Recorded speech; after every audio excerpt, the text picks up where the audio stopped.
bored you. They're historic. But that last one against the Eastern Conference, come on, Monica, you were impressed with that. Who's the one? Did Cleveland get him? I don't know. I need to know. We need to Monica, know who the one after all those numbers, you're going to ask me the one number I don't have? My bad, Molly. It's not you. That's messed up. Way to blow my spot. It's not you, Molly. No, it's not you. It is Cleveland. That's what I thought. Thanks to Kwaku, our amazing producer. I I wasn't sure. Okay, great to have you with us. Wilbon, can either the Knicks or Pacers take down OKC? It's hard to see. It's just hard to see at this point because of the way OKC's playing. Like, I'm not pinning what we saw last night and in these last couple of games on Minnesota as much as I'm crediting Oklahoma City for just, they're flexing right now. They're understanding and realizing all that they can be right before our eyes. And we've seen this happen with championship teams over time. I go back and I think about Kobe and Shaq when they got on that run. And it was almost like they looked at themselves and said, oh my God, can you believe we can do this? We saw this with the Warriors. So you see this now and then. We're seeing it with OKC now. I don't want to sit here and say, no, I remember one big upset, you guys weren't even born then, where, the Washington Bullets were supposed to take down Golden State and Rick Barry, and oops, it happened the other way around. Big betting favorite goes down. That doesn't happen very often in the NBA Finals. And I tell you the truth, I don't see it. I see Indiana. I don't see Knicks having a chance. I think that probability is probably lower. I would give maybe 30%, 25% for Indiana. They would have to make the game very frantic in their style of play. The problem is OKC has the personnel that is adaptive to that frantic pace and defensively applies pressure that I think for the guy that initiates the offense in Tyrese Halliburton, they can hinder that very differently than a lot of other teams could. But because it's Rick Carlisle, because they have some of the pieces, I would give them a legitimate chance.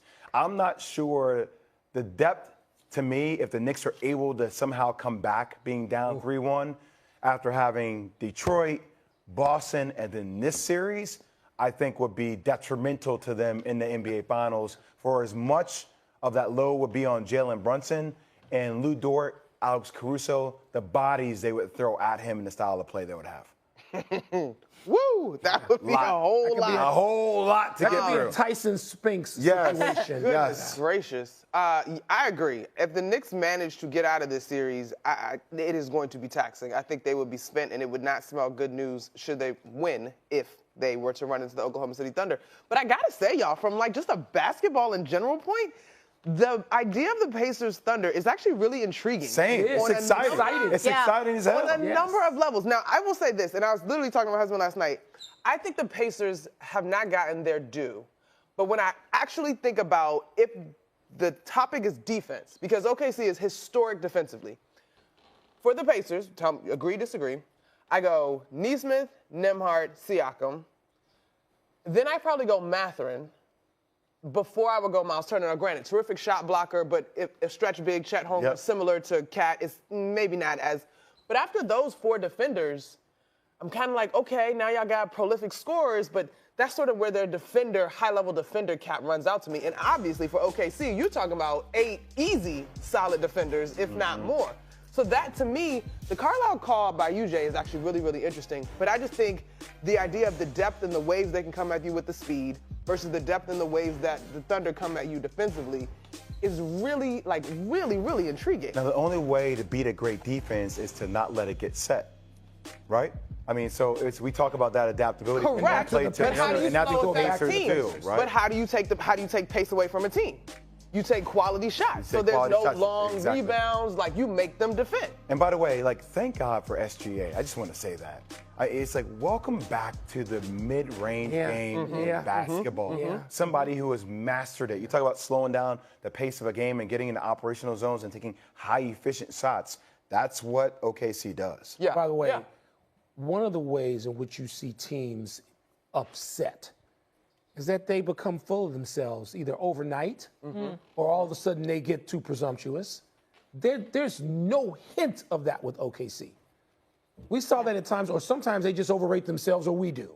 Houston Rockets of the Harden vintage. They were talented. They had a lot of stuff. They weren't ready. They were flawed in a way. I don't see OKC being flawed either strategically or emotionally. I mean, they just seem like they are such a bedrock. The behaviors, all of them, everything we see about them says we're about business and we're pursuing this. They're almost stalking it. And it's just hard to see anybody knocking them off course right now. Who's guarding Ali? Oh, sorry. No, go ahead. Oh, Lou Dort. Okay.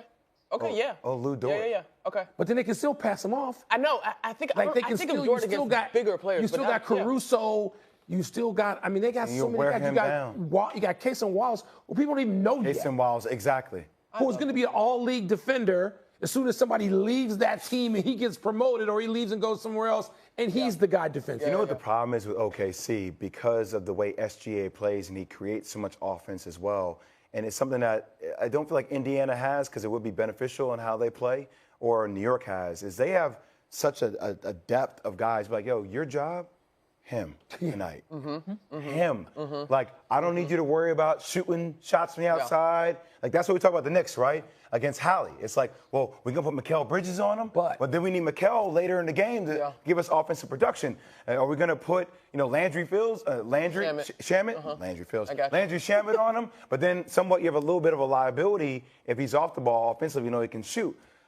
OKC don't got that problem. No. Like, yo, that's your main And they're accepting of it. Yes, they own it. Night to night or series to series, whatever that is. We're going to be talking about them like the Spurs. They stay on this trajectory That's where I want to like go the now. Spurs. Put it in historical perspective for us. Is this an all-time great team, this OKC team, or do you have to have a championship to be you got to have a championship, and maybe you have to have two. I mean, I look back on teams that, I go back to conversations I was fortunate enough to have with Kobe Bryant about getting over the hump. And remember, early in his career, he and Shaq, they had some rough times. You had to finish. Were they great already? Yeah. But greatness as a team is validated only by winning a championship. I remember the Bulls of Jordan and Pippen and Horace Grant before Robin got there. They had to win that second one. And then it was like, they're now going to take off and you can't beat them. That is the case, I think. OKC's got to win this one. And let's see where they go with health. You can have, Jay Will, we talked about this on Get Up this morning. You can have one contract dispute blow up your team. Boom. Sure could. In a heartbeat. Or an injury. Yes, Monica. So either one of those things. So you got to finish this off, and then let's see how they run. Oh my goodness, the Portland Trailblazers, they went like 50-4 one year, and Bill Walton got hurt, and it was never the same, the history of the franchise. So before we start talking about all-time great, you got to win at least one. At least. Let me push back on. Can I push back on one thing really quick? I'm sorry to interrupt. What about 2016 Warriors team though? 73 wins. No, they didn't win. Yeah, but and I think that will always be sort of an asterisk in the Warrior conversation, but you can't deny the four. Right. The four makes them that. Yeah. What you talking about one season? No. Yeah. The 2016 team didn't. Okay. But I'm with Molly though. Okay, I got to follow up. Go. No, I was gonna say I think they are an all-time great regular season team. I'm not sure if that has transitioned. You're talking about all-time. OKC. Yes. Okay. I mean, there's only 7 teams in history of the league that have won 68 regular season games or more. So that puts you in a pretty, rarefied air. Absolutely. But we value championships. By the way, did all 6 of those teams win? The 2 Bulls teams won. The Lakers won. The Warriors didn't. The Warriors didn't. So maybe the Warriors are the only team that didn't win. The Sixers back in Wilt, they did win. They won 60s. So, to me. But it's like it gets held against you, though, Mike. If you win this many games and you don't finish the job. And these guys have to know that. Yes. They've heard enough about this now. And SGA, such an awareness, right? Yeah. Beyond his years. He seems mature for his age, absolutely. He really does. I agree. That conversation only, it made me think of last year's Boston team, right? And we just talked about, what's the opposite of fortuitous? Is unfortuitous a word? Ooh. Anyway, unlucky. Unfortunate bounces because of that iteration of that crew. The expectation was for them to By the way, get I more. just have to say, I'm sad to see that. I know everyone's like predicting that Boston could potentially get blown up. Well, that's what I'm saying. I'm sad we're done seeing that roster. I'm with you too. It was fun. It's And it was dominant. It was supposed to be dynastic. It was the way it ended, though. Like, Porzingis, like nobody knew what the hell was going on with him. And then the Jason Tatum injury is depressing. Back to Monica's point, you can have that. How do you guard? You can't guard against it really. Yeah. You have to have some luck. Yeah. Absolutely. All right, I got a quick take here for you, Monica. Asia Wilson has been dominating.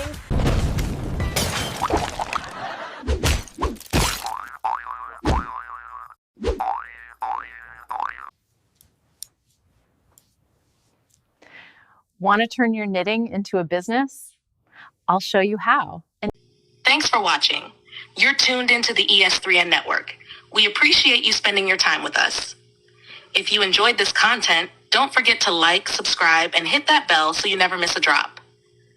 Got thoughts or theories? Drop them in the comments. We read them all. Share this video to help keep important stories alive. Until next time, stay sharp, stay curious, and remember, there's always more to the story.